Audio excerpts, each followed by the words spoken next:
Hey, it's Biddy Penny. Welcome to my channel. This is what we're working with this week, a cold-blooded animals, something you see or do on vacation. The bonus was a star. We have a little bit of yellow and a few other prompts there. So you guys, I am back at it with the grandkids large. I told y'all, I just got on a total kick with these stencils and absolutely love kind of making my own paper dolls. I did choose turtles as my cold-blooded animal, and my kids are going to the zoo. Actually, this collage is based on something we did. So years ago, we took our kids to the zoo. My daughter was she was less than 2 and just precious. And so was my son. He would have been 5. And they just held hands and explored the zoo in San Antonio and we all just had such a good time. We kind of had the zoo to ourselves that day because it was a rainy day. And so I guess we were the only ones with the raincoats willing to brave it. We were on a little mini vacation celebrating our anniversary with the kiddos, going to the river walk. And the funniest thing is that we're doing that again this week. By the time you see this video, we will have gone. But I just find it to be full circle. I don't know. It's just amazing. So I am here cutting out the clothes. I did reverse the stencil on the back of that paper to make sure it's right, because these stencils aren't symmetrical from left to right? Like his little shoulder, one of them's dropped down, one's more a little up. So you do have to think about your stencil and your paper when you're reversing patterns and doing different things, but it's not difficult. I promise you can do it. So now I'm going to get my little son dressed here and just keeping it super simple. His favorite color is blue, so that's why I picked this paper. And then I put a star on his shirt. So we've got our bonus. And then I think many of you know, but we've got new friends here. My daughter's nickname is Sparkle Heart. She has been Sparkle Heart since she was about 18 months old. And so I did find a sparkly heart in that little bowl of die cuts that I keep on my desk with 4.3 million other things. And she loves a rainbow. So I took the sheet music, which was another one of the prompts, and I just used my brushes and distressed a little rainbow there, even getting violet in there, getting all the colors fit in. And then I will glue down this large sparkle heart. And that is super cute, but it's even better when you add a whole bunch of other sparkle hearts. These are teeny tiny ones. They are from Cat Scrappiness from years ago. If you don't know it, I am busting my stash this year, and that is just no stretch of the imagination. I am really digging in and using everything. It's so funny because I feel like I'm also in the midst of kind of branching out from where I have been, and it's kind of awkward at times. It's cool at times. Like, I don't know. I've been in this headspace where it's like, I think I could make better art than this, but because I'm exploring, I'm just having fun with it. I don't know. I've been in a little bit of a weird headspace about it all. But I just tell myself to keep exploring, keep having fun, and it'll all come out in the wash.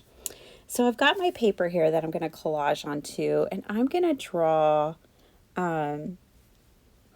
just a line. And I don't think perspective wise it really matters where this line is, but the image that comes to mind to me is them standing in awe at different exhibits at the zoo. One of them being the aquarium, I love going into the aquarium every time. You know, they're always dark and cool. And so here in Texas, that's a relief when you're walking around the zoo all day.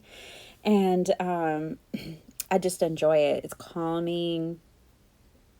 There's something so majestic about it. I just love the aquarium. So I pick all kinds, even, you know, a frog is a cold-blooded animal. So I pick all little creatures to go inside my aquarium. I don't think the froggy stays, but I've got 4 turtles. And then this antiquarium sticker book has a ton of like older, I want to say they're probably 19th century drawings of different aquatic life. And so I end up adding that in because I don't know if you're like me, but after I go to the aquarium, I'm always like, I wish I had a saltwater tank for the plant life and, you know, the fish and creatures. But I love the plants. I love the way the plants move in the water.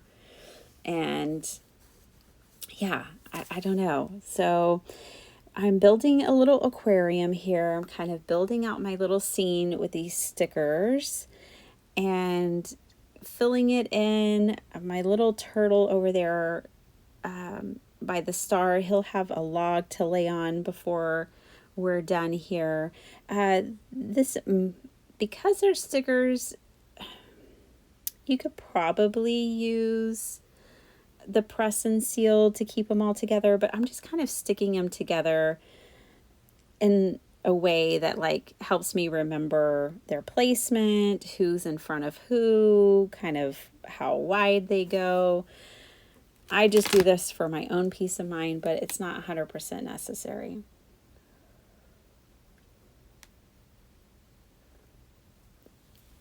All right, so I have this beautiful tea-dyed paper that I made, and some of my stickers ended up getting messed up anyways. And I was trying to decide like which one. I definitely went for the more subtle blue one here. And I just think that this really makes for some fun, you know, aquatic water. And I'm going to use my this is a thin, basic metal ruler, guys. It's great for tearing. You don't have to have tear rulers, but you can get some that give you some different edges. But this just makes things easier. I could have measured it out, but this takes that step of measuring and cutting out if I just use the ruler and tear my paper to size. So I'm going to glue down my water and spend a little bit of time here building this aquarium. These stickers are fantastic. I do love them, but I feel like you know, depending on the longevity of your project, how long you want it to last, glue is a good idea. I always like to add some glue to my stickers. So I will end up adding glue to the back of pretty much all of my stickers to make sure they stay down. So it's spring break week, and this is the first time in 13 years that I've been able to take time off of work for spring break. I am so excited. I'm taking off a couple of days, just 2, and making long weekends for me and my family. So the first weekend of spring break, we're going to San Antonio. We're going to stay by the Alamo and take the kids to the Alamo. They've both been learning a lot about it. My son in Texas history and my daughter in her social studies class this year. So we're going to go to the Alamo. We're going to go back to the Riverwalk. We were just there this summer, and we were with the family reunion. There was like 20 of us, and it felt rushed because there was quite the agenda. And so me and my daughter, and I think my son and husband too, were just like, we wish we could stay longer. So we just want to go back and spend some leisurely time at the Riverwalk and in San Antonio. It's just such a fun city to visit. Very artsy, cultural, beautiful. I mean, it's absolutely beautiful. And so when we were on a private guided tour on the river boats this summer, and our tour guide was talking about how an investor, I think this was, I want to say this was back in the 30s, but I could be wrong there. He like wanted to build San Antonio up as kind of like the Parisian city. And they put so much emphasis into the architecture. I mean, there are some gorgeous buildings down on the Riverwalk, and you can tell there was a major investment in the architecture. It's just a really unique city. And then you have all the history. There's still multiple missions there that you can tour, and the missions are just really cool. And so, yeah, it's fun that it's just an hour and a half or so from our house, and we can go down there and enjoy ourselves. The kids always enjoy it. All right, so I did put acetate over my aquarium. To me, that just makes it seals the deal. It definitely sells the fact that this is an aquarium for me. And then, yeah, like all the aquariums that I've ever been into, they have very damp, kind of cold, dark space, right? And so I'm going to bring in the stencil, which I think is meant to be like a cheetah print, but I think it works great as a stone. And I do believe that the aquarium I'm trying to mimic has a floor similar to this. So I'm just going to go in. I believe this is frayed burlap, and I'm just going to add, some brown to this and get this stonework down. Obviously, I did a bigger piece than I needed to. You could always cut your piece down in advance, but I just don't mind sacrificing a sheet of paper to get it right. And then obviously the scraps I can always put to the side and use, because I love using scraps. So I will just put that to the side, whatever is left over, and find a use for it later. I love this Make It Art Station, this mat. It's metal. It's very thin, very lightweight, but then it's magnetic. It comes with these magnets, comes with this magnetic ruler, and it's just a great way to keep your stencil down, to help keep your stencil down. If you do a lot of stenciling, they used to be, I don't know if they still are, less than $20. And I thought it was a great investment. I really enjoyed mine. Okay, so I used a little black soot too, just to get a little extra dimension. And then I went in and ink blended to kind of blend in the edges as well and make it all feel like one piece.